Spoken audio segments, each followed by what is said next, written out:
한 가지 질문을 던져보겠습니다. 여러분이 만약 내일 당장 통장 잔고가 0원이 된다면 가장 먼저 바뀌는 게 뭘까요? 밥을 못 먹는 것, 집세를 못 내는 것, 물론 그것도 문제입니다. 하지만 진짜 먼저 바뀌는 건 사람들의 눈빛이에요. 어제까지 웃으며 인사하던 사람들이 슬슬 고개를 돌리기 시작하거든요. 그리고 그 변화가 가장 잔인하게 일어나는 시기가 있습니다. 바로 늙은 뒤입니다. 그것도 돈 없이 늙은 뒤예요. 오늘 이야기는 단순한 노인 빈곤 이야기가 아닙니다. 돈이 없는 늙은 남자가 이 사회에서 어떻게 천천히 인간 취급을 잃어가는지에 대한 이야기예요. 듣고 나면 좀 불편하실 수도 있습니다. 하지만 이건 먼 나라 이야기가 아니에요. 어쩌면 여러분의 아버지 혹은 미래의 여러분 이야기일 수도 있습니다.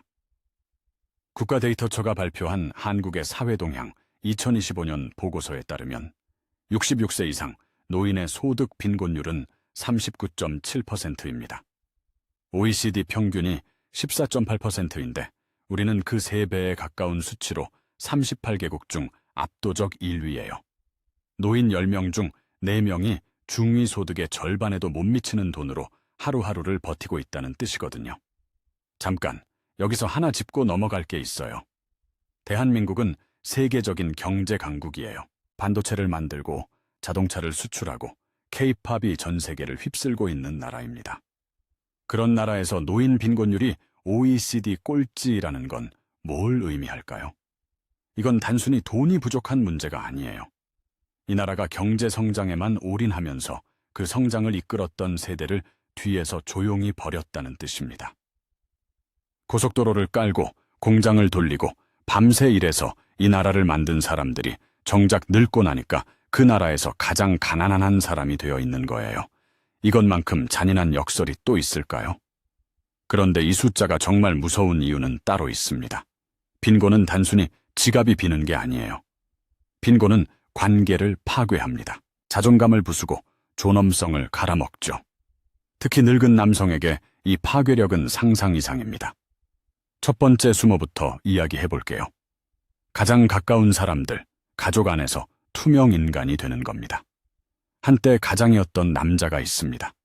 3, 40년을 일해서 자식들 대학 보내고 집 한 채 마련하고 자기 몫은 늘 뒤로 미뤘던 사람이에요.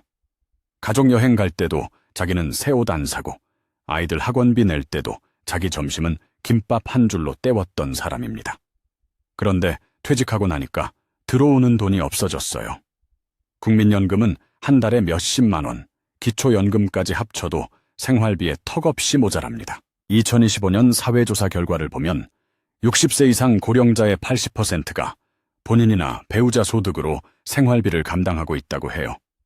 자식에게 손 벌리지 않겠다는 거죠. 그런데 이면을 들여다보면 손을 벌릴 수가 없는 겁니다. 벌리면 짐이 되니까요. 이게 어떤 기분인지 한번 생각해 보세요. 평생 주는 사람이었어요. 월급을 타면 고스란히 가족에게 쏟아부었던 사람이에요. 그런데 이제는 받아야 하는 처지가 된 거예요. 그것도 자기가 키운 자식들에게요. 주는 사람에서 받는 사람으로의 전환, 이게 단순한 경제적 변화가 아닙니다. 정체성의 붕괴예요.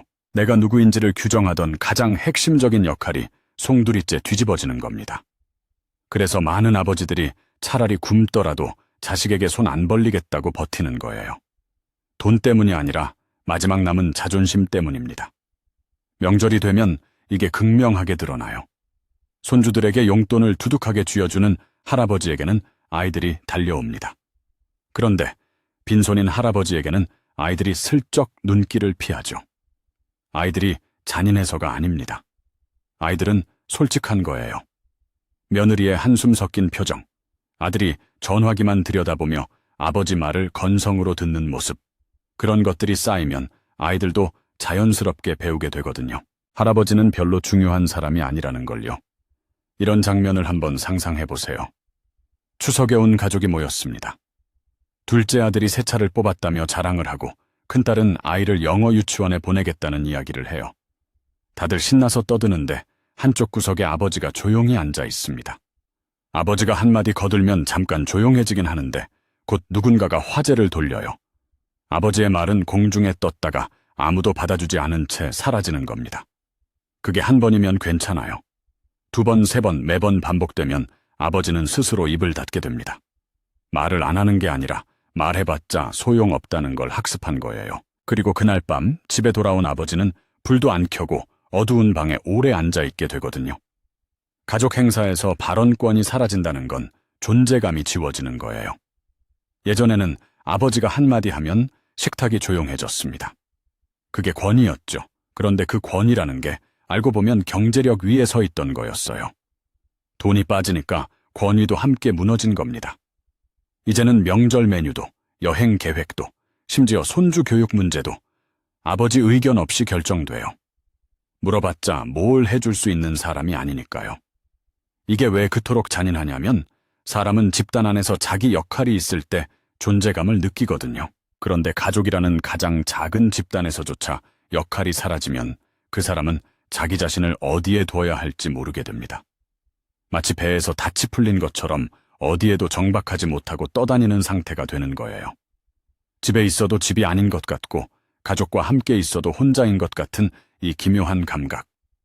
물리적으로는 같은 공간에 있는데 심리적으로는 완전히 다른 세계에 있는 거예요. 이게 투명인간의 정체입니다. 보이지 않는 사람이 아니라 보이는데도 무시당하는 사람. 존재하는데 존재하지 않는 것처럼 취급당하는 사람. 이보다 더 깊은 모욕이 있을까요? 두 번째 수모는 더 날카롭습니다. 바깥 세상, 사회가 당신을 없는 사람 취급하는 거예요. 식당에 혼자 들어가는 상황을 떠올려 보세요. 깔끔한 양복을 입은 중년이 들어오면 직원이 바로 달려옵니다. 그런데 구겨진 점퍼에 오래된 운동화를 신은 노인이 혼자 들어오면 반응이 달라져요.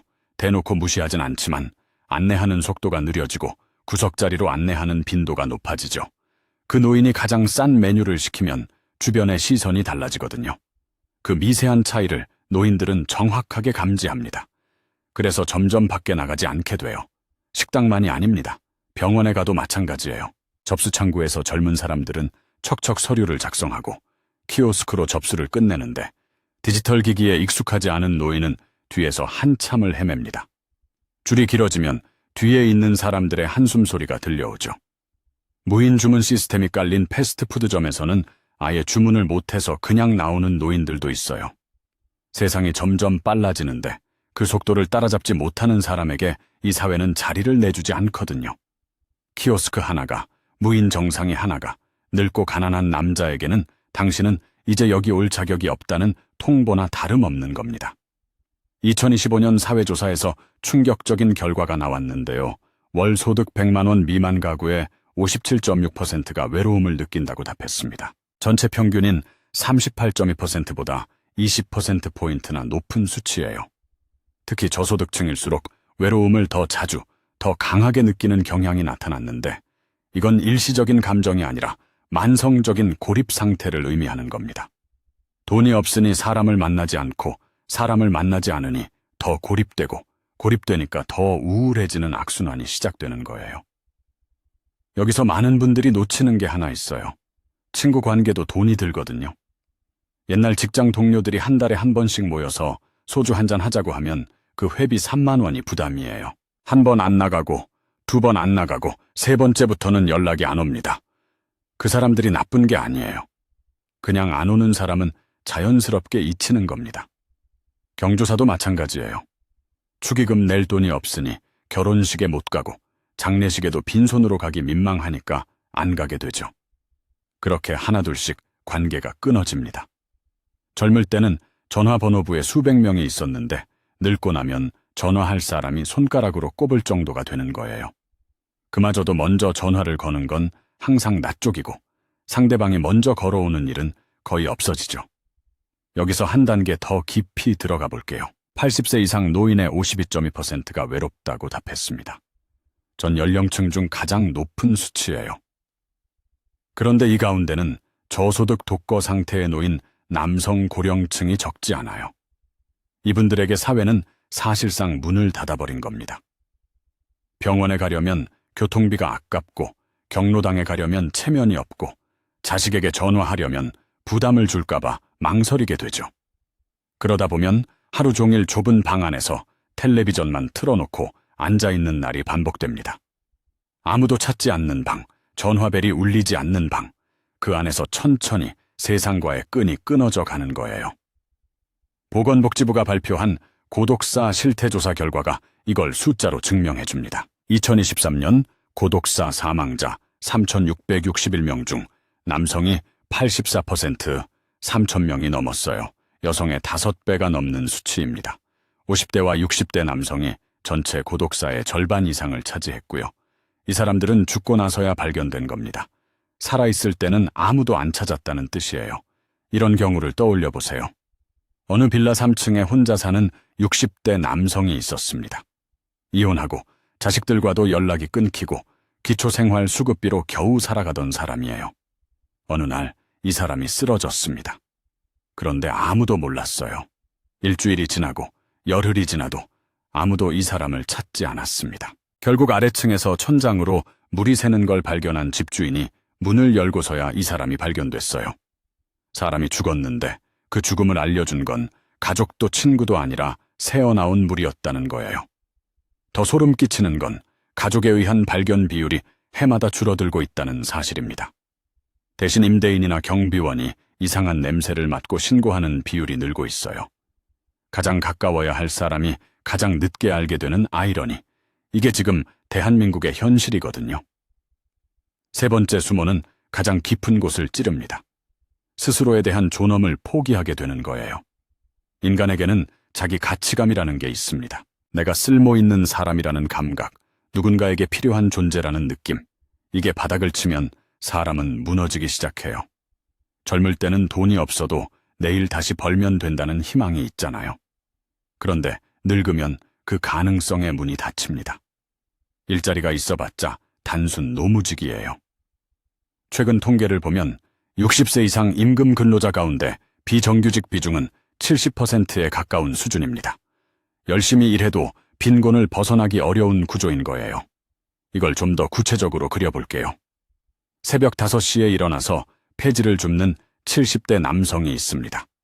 하루 종일 리어카를 끌고 동네를 돌아다녀도 벌 수 있는 돈은 10,000원 남짓이에요. 그런데 이 사람이 가장 힘든 건 돈이 적다는 것만이 아닙니다. 리어카를 끌고 횡단보도를 건널 때 뒤에서 빵빵거리는 차 소리를 듣는 순간이에요. 빨리 비켜라는 그 경적 소리에 자기가 이 도로 위에서도 방해물이 되었다는 감각이 밀려오거든요. 예전에는 이 사람도 양복을 입고 출근하던 사람이었습니다. 회의실에서 보고서를 발표하고 부하 직원들에게 지시를 내리던 사람이에요. 그런데 지금은 길 위에서 폐지를 줍고 있고 스쳐 지나가는 사람들은 눈길조차 주지 않습니다. 같은 사람인데 통장 잔고가 바뀌었을 뿐인데 세상이 그를 대하는 방식은 완전히 뒤집어진 거예요. 가끔 이 사람은 리어카를 세워두고 잠깐 쉬면서 하늘을 올려다봅니다. 아무 생각이 없는 것 같지만 사실은 온갖 생각이 머릿속을 휘젓고 있는 거예요. 내가 언제부터 이렇게 됐을까? 어디서부터 잘못된 걸까? 그 질문에 대한 답은 끝내 찾지 못한 채 다시 리어카를 끌고 일어서는 겁니다. 이 상태가 오래되면 내면에서 무서운 변화가 일어납니다. 처음에는 화가 나요. 세상이 불공평하다고 느끼죠. 뉴스에서 재벌 회장의 호화 생활이 나오면 리모컨을 집어던지고 싶어져요. 내가 뭘 잘못했길래 나는 왜 이렇게 됐을까? 그 분노가 가슴을 가득 채우는 시기입니다. 그 다음에는 수치심이 찾아옵니다. 남들은 다 잘 사는 것 같은데 나만 이 꼴이라는 자괴감이요. 동창 모임에서 누가 손주 사진을 보여주면서 해외여행 간 이야기를 하면 화장실에 가는 척하면서 자리를 피하게 되거든요. 그 자리에 앉아있는 것 자체가 고문이니까요. 그리고 마지막 단계가 가장 위험한데 체념이에요. 나는 원래 이 정도밖에 안 되는 사람이었구나 하는 생각이 스며들면 사람은 더 이상 자기 자신을 지키려 하지 않게 됩니다. 밥을 제때 안 먹고 병원에 안 가고 씻는 횟수가 줄고 방 청소를 안 하게 돼요. 자기 자신을 돌보지 않게 되는 거예요. 왜냐하면 돌볼 가치가 있다고 생각하지 않으니까요. 이게 바로 존엄의 상실입니다. 물리적으로 죽기 전에 마음이 먼저 죽는 거예요. 2024년 통계를 보면 한국의 극단적 선택으로 인한 사망률은 인구 10만 명당 29.1명으로 2011년 이후 가장 높은 수치를 기록했습니다. 남성은 41.8명으로 여성의 2.5배였고 특히 고령층으로 갈수록 이 수치가 급격히 높아지는 구조예요. 하루 평균 40.6명. 이것이 지금 한국의 현실입니다. 경제적 어려움이 자존감 붕괴로 이어지고 자존감 붕괴가 사회적 고립을 만들고 고립이 돌이킬 수 없는 선택으로 이어지는 이 연쇄 반응은 단순한 개인의 문제가 아니라 구조적 문제라는 거죠. 여기서 우리가 직시해야 할 불편한 진실이 있습니다. 이 사회는 늙고 가난한 남자에게 이중잣대를 들이대요. 남자라면 가족을 먹여 살려야 한다. 자기 앞가림은 해야 한다. 이런 기대가 사라지지 않은 채로 그걸 할 수 있는 물질적 기반만 빼앗긴 겁니다. 그래서 돈 없는 늙은 남자는 도움을 청하지도 못해요. 생각해보세요. 여성 노인이 경로당에서 이웃과 수다를 떠는 건 자연스러운 일이에요. 교회나 절에 가서 사람들과 어울리는 것도요. 그런데 남성 노인이 누군가에게 나 요즘 너무 외롭다고 말하는 걸 상상해보세요. 쉽지 않잖아요. 평생 강해야 한다고 배운 사람이 약한 모습을 보이는 게 얼마나 어려운 일인지 모릅니다. 그래서 남성 노인은 아파도 아프다고 말을 못하고 외로워도 외롭다고 말을 못해요. 속으로 사귀고 사귀고 또 사귀다가 어느 날 한꺼번에 무너지는 겁니다.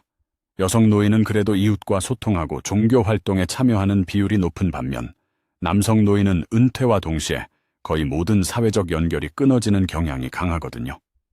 직장이 곧 사회였고 직함이 곧 정체성이었던 사람에게 퇴직은 사회적 사망 선고나 다름없는 거예요. 이게 왜 우리 모두의 문제인지 말씀드릴게요.